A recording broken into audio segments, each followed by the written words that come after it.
Jadi tangira itu. Pokoknya sengaja lo niatnya guyon salah pokoknya apa minta maaf. Ya, saya sudah maafkan semua. Dan Mbak ngira saya bisa di. Ya, saya tidak menyangka kalau bisa datang ke rumah. Dan kok bilang jadi ramai kalau ngira ya. Iya Pak. Saya juga sudah ditegur oleh Bapak Seskap yang hari ini berada dari PAM untuk lebih berhati-hati menyampaikan pendapat dan pidato di depan masyarakat. Memang karakter dakwahnya Gus Miftah tuh dari dulu tuh seperti itu, karena beliau banyak merangkul anak-anak kalangan yang kurang baik. Buat Gus Miftah ada salam dari nenek saya. Harus sopan ngedidik jemaah, sopan ngomongnya, jangan lu gua, jangan ngata-ngatain bego tadi. Iya. STMU masih banyak kah? Masih, kata si pedagang. Ya sana kamu jual. Nah kenapa harus ada kata kalimat gobloknya gitu? Tapi inilah hebatnya Allah Subhanahu Wa Taala yang menggerakkan suasana keadaan, membolak-balikkan suasana keadaan. Gus Miftah yang awalnya terkenal sebagai bapaknya wong cilik ya, yang sayang sama pedagang kaki lima, pedagang asongan. Kalau boleh buat majelis, dagangan orang diborong semua, dibagi-bagikan ke jamaah. Tapi malam itu entah kenapa apa yang ada di pikiran Gus Miftah, beliau bergurau dan bercanda, tidak membeli, bahkan mengeluarkan kalimat yang kasar, goblok. Goblok itu nggak enak didengar guys.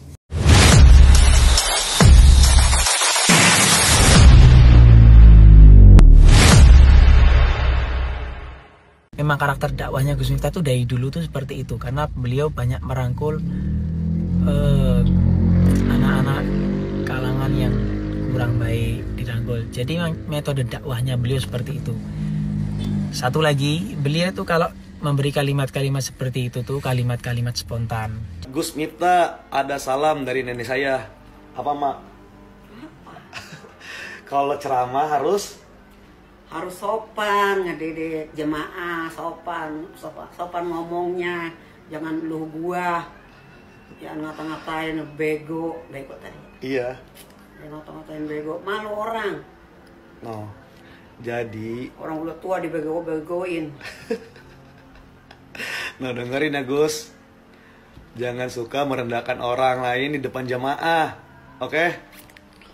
Biasanya kalau Ustadz mah ngomongnya sopan. Nah. Gak nanya songong begitu, ngomong lu gua. Bego-begoin. Nah.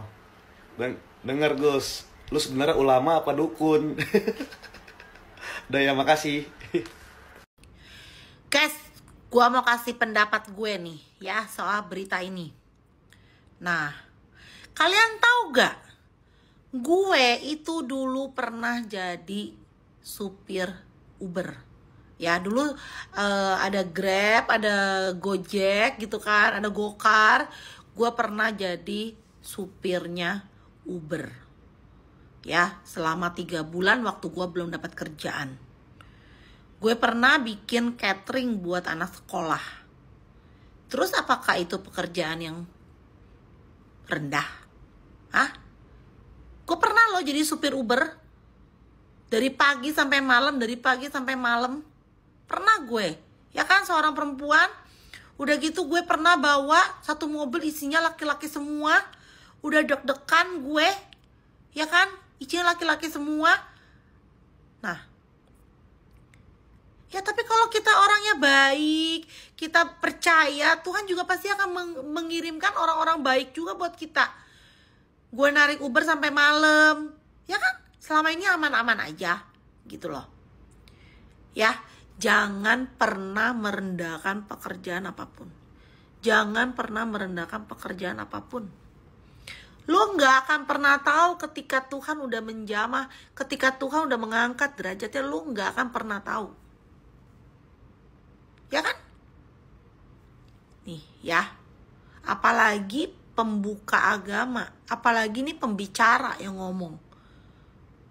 Ya, apalagi nih pembicara lo yang ngomong lo.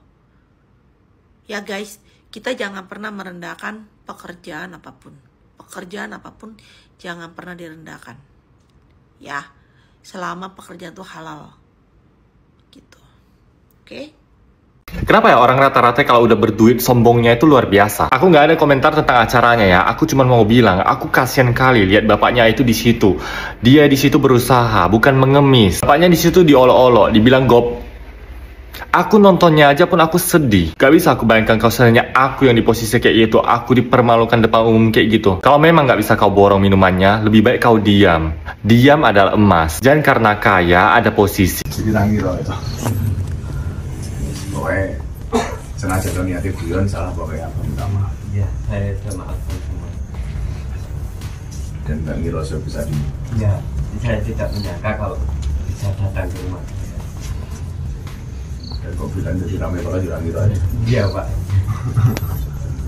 Saya juga sudah ditegur oleh Bapak Seskap yang hari ini berada dari PAM untuk lebih berhati-hati menyampaikan pendapat dan pidato di depan masyarakat umum. Memang karakter dakwahnya Gus Miftah tuh dari dulu tuh seperti itu, karena beliau banyak merangkul anak-anak kalangan yang kurang baik dirangkul. Jadi memang metode dakwahnya beliau seperti itu. Satu lagi, beliau tuh kalau memberi kalimat-kalimat seperti itu tuh kalimat-kalimat spontan. Jadi bukan kalimat yang disengaja. STmu Jokera masih Yokono didol goblok. STmu masih banyak kah? Masih, kata si pedagang. Ya sana kamu jual. Nah kenapa harus ada kata kalimat gobloknya gitu? Tapi inilah hebatnya Allah Subhanahu Wa Taala yang menggerakkan suasana dan keadaan, membolak-balikkan suasana dan keadaan. Gus Miftah yang awalnya terkenal sebagai bapaknya wong cilik ya, yang sayang sama pedagang kaki lima, pedagang asongan. Kalau beliau buat majelis, dagangan orang diborong semua, dibagi-bagikan ke jamaah.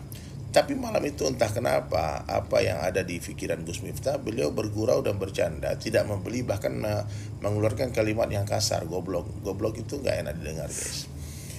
Oke, ini sudah terjadi dan Gus Miftah sudah meminta maaf, bahkan sudah berniat untuk mencari bapak tadi, menemui beliau. Jadi nggak mungkin Gus Miftah itu sengaja untuk menghinakan, membuli bapak tadi. Cuman ini yang harus kita pelajari nih hikmahnya nih. Itu harus kita bahas nih. Kenapa sebagian orang tertawa mendengar Gus Miftah bilang goblok itu? Bahkan bukan hanya sekedar tertawa, bahkan ada yang mau guling ke belakang. Ada terbahak-bahak ketawanya. Jemaahnya semua ketawa juga.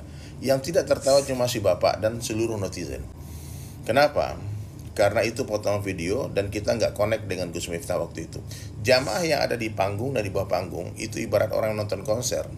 Itu Gus Miftah sudah sambung hati dengan mereka sehingga apapun guyonan, bercandaan yang keluar bagi mereka tetap terdengar indah di telinga mereka, sehingga bagi mereka tidak ada masalah kalimat goblok itu. Tapi si bapak nggak connect dengan Gus Miftah. Ya, ibarat main gitar, gitarnya nggak stem ini. Ketika mereka digencreng sama Gus Miftah, terdengar nggak enak. Sehebat apapun pemain gitar, kalau dia gencreng gitar yang tidak stem, pasti akan terdengar fales, tidak enak. Nah, jadi inilah kenapa sebagian orang tertawa, sebagian orang marah. Ya kita yang netizen pun tidak connect dengan Gus Miftah karena kita hanya menonton video yang sedikit itu. Coba kalau dari awal sudah bergurau, tentu kalian pun akan ikut tertawa seperti orang-orang di panggung itu. Yang di atas panggung itu kiai-kiai, gus-gus, orang-orang hebat. Dan dalam kasus ini, dalam sinetron ini, sandiwara ini, Masya Allah, ini dunia ini panggung sandiwara. Gus Miftah telah memerankan sebagai pemeran antagonis yang telah dihina satu Indonesia. Tapi Alhamdulillah beliau sudah mengakui kesalahan dan minta maaf, introspeksi diri. Dan kita doakan Gus Miftah terus dijaga sama Allah karena jabatannya sekarang berat, ya memikul amanah sebagai utusan presiden, harus hati-hati bicara. Dan si bapak luar biasanya lagi, asbab dibully Gus Miftah, sekarang tak lama lagi insya Allah dia akan jadi miliuner, orang kaya raya deh. Teman saya aja Pak Haji Andre langsung telepon kemarin WhatsApp, dibilang Ustadz, ini saya 10 juta nih, 10 juta untuk bapak penjual es teh, tolong carikan, suruh dihubungi saya transfer sekarang juga. Dan kemudian juga Clara Sinta video call, dan bahkan banyak yang mau berangkatkan umroh. Masya Allah, Masya Allah. Nah, inilah kuasa Allah ya. Di dalam kesusahan, di dalamnya ada kemudahan. Di dalam kehinaan ada kemuliaan. Subhanallah, suka-suka Allah Subhanahu Wa Taala. Thank you Gus Miftah, terima kasih. Asbab Gus, rezekinya bapak penjual es teh Allah bukakan. Sangka baik terus, sangka baik terus, insya Allah hati jadi baik. Oke, sangka baik kepada Allah, sangka baik kepada Allah, insya Allah hidup kita baik, mati kita baik. Ya guys, tentunya kalian sudah melihat dan membaca berita viral mengenai Gus Miftah yang sekarang tuh ramai di mana-mana dibahas dan juga menjadi perhatian publik, di mana tampak Gus Miftah ini dalam pengajiannya menghina seorang pedagang es teh dengan mengatakan kata-kata yang tak pantas seperti GBLK. Hal tersebut membuat Gus Miftah ini menuai hujatan netizen guys. Tidak henti-hentinya di sosial media manapun sekarang membahas Gus Miftah. Juga banyak sekali netizen memberikan reaksi dan tanggapannya melihat sikap Gus Miftah yang tidak terpuji. Padahal ya guys ya, harusnya Gus Miftah ini menjadi contoh yang baik karena dia adalah pemuka agama, seorang ustadz juga. Tetapi malah sebaliknya dia itu berkata kasar seperti tidak mencerminkan profesinya sekarang. Bahkan netizen di luar sana menghujat Gus Miftah lebih baik menjual es teh manis ketimbang menjual agama seperti itu. Parahnya lagi, orang-orang yang berada di lingkungan Gus Miftah dan juga orang-orang yang ada pada saat itu mentolerir sikap Gus Miftah yang mengatakan itu hanya olokan atau bercandaan, dan memang begitulah komunikasi Gus Miftah dengan jemaahnya saat memberikan ceramah.